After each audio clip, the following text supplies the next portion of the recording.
வணக்கம். இந்த நாடு கடந்த அரசு சம்பந்தமாக பேசிக் கொண்டிருக்கின்றோம். இந்த தேர்தல் இன்னும் சில நாட்களில் நடக்கவிருக்கின்றது.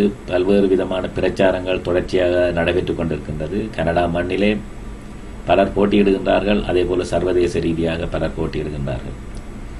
இந்த தேர்தலில் யாரை தெரிவு செய்ய வேணும் என்பது பலருக்கு ஒரு குழப்பமாக இருக்கிறது.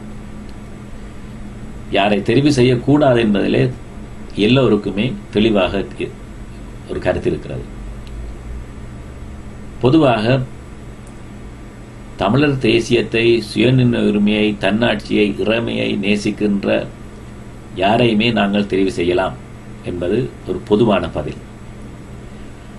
ஆனால் இந்த சர்வதேச ரீதியான ஒரு செயற்பாட்டுக்கு ஏற்றவர்களையும் அந்த வலுநிலையில் உள்ளவர்களையும் நாங்கள் தெரிவு செய்ய வேண்டும் என்பது அதற்கு மேலான ஒரு முக்கியமான விடயமாக கருதப்படுகிறது. ஏனென்று சொன்னால், இந்த தமிழ் மக்களுடைய விடுதலை என்பது இன்றைக்கு சர்வதேச அரங்கில் நாங்கள் வாதாடி பெற வேண்டிய ஒரு விடயம். அங்கே நாங்கள் போராடி எங்களுடைய ஆயுதங்கள் மௌனிக்கப்பட்ட சூழ்நிலையிலே இன்று வாதாடி நாங்கள் எமது கருத்தை தெளிவாக சொல்லி சர்வதேச அரங்கிலே, ஐக்கிய நாடுகள் சபையிலே அல்லது யூரோப்பியன் யூனியனிலே அல்லது இருக்கக்கூடிய பாராளுமன்றங்களிலே நாங்கள் அமைச்சர்கள், பிரதம மந்திரிகள், வெளிவிவகாரங்கள், தூதுவர்கள் போன்றவர்களை சந்தித்து எமது கருத்தாடல்களை நாங்கள் செய்யக்கூடிய ஒரு வலுநிலை உள்ளவர்களை நாங்கள் தெரிவு செய்ய வேண்டும் என்பது ஒரு முக்கியமான விடயம். அந்த வலுநிலை உள்ளவர்கள் நான் முன்னர் குறிப்பிட்டது போல தமிழர் தாயகம், தேசியம், சுயநிர்ணய உரிமை, இறைமை போன்றவற்றிலே அசைக்க முடியாத நம்பிக்கைகளும் அதற்காக என்னவும் செய்யக்கூடியவர்களுமாக இருக்கவும் வேண்டும்.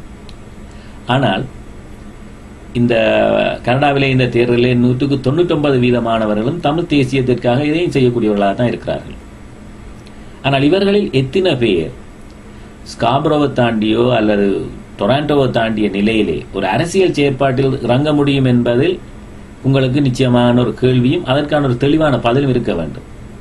உணர்ச்சிகளும் கோஷங்களும் அரசியல் விமர்சகங்களும் நாங்கள் பல விடயங்களில் சொல்லலாம்.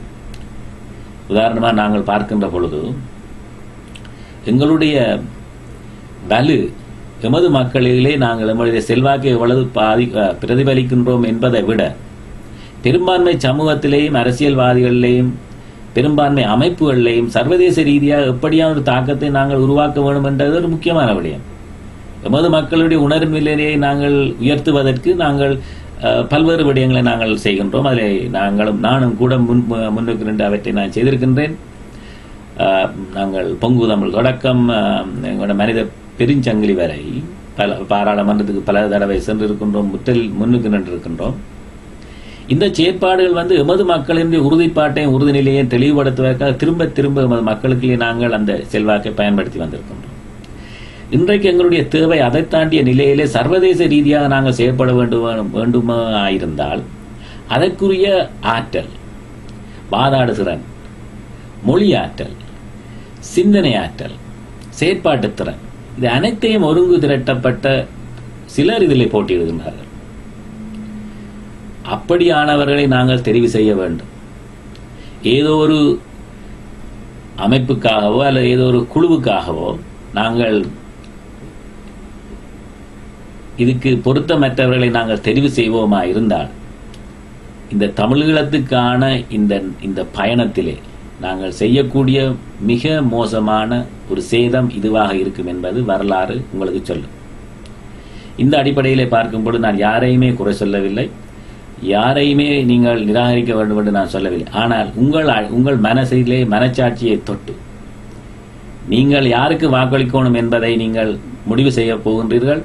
யாருக்கு வாக்களிக்க போகின்றீர்கள் என்று நீங்கள் முடிவு செய்ய முந்தி இவர் என்ன செய்தார், இவர் எப்படி சர்வதேச ரீதியான ஒரு அரசியல் செயல்பாட்டுக்கு ஏற்றவரா அல்லது இல்லையா என்பதை நீங்கள் தீர்மானித்து விட்டு நீங்கள் வாக்களியுங்கள்.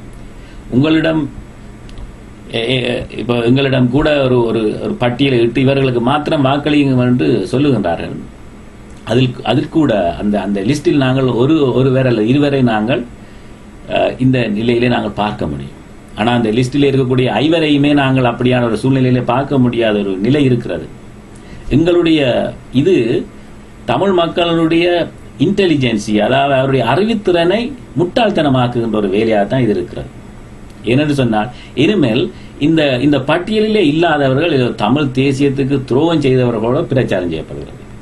அண்மையிலே ஒரு நண்பர் வந்து சொன்னார், இந்த தமிழ் மக்களுடைய எங்களுக்கு எதிராக எங்களோட நின்றவையே போட்டி போடினோம், இவையெல்லாம் இப்ப தேசியத்துக்கு எதிராக விட்டினோம் என்ற ஒரு வாதத்தை முன்வைக்கின்றார்கள். இவர்கள் எல்லாம் இந்த தேசிய பற்றை அளவீடு செய்வதற்கு ஏதாவது ஒரு சாதனம் வைத்திருப்பார்களா நான் சில சமயம் யோசிக்கின்றேன். நான் இந்த விதமான what is the measurement, what is the unit they are using to measure எங்களுடைய உணர்வுகளை நாங்கள் என்ன செய்கின்றோம் என்பதை.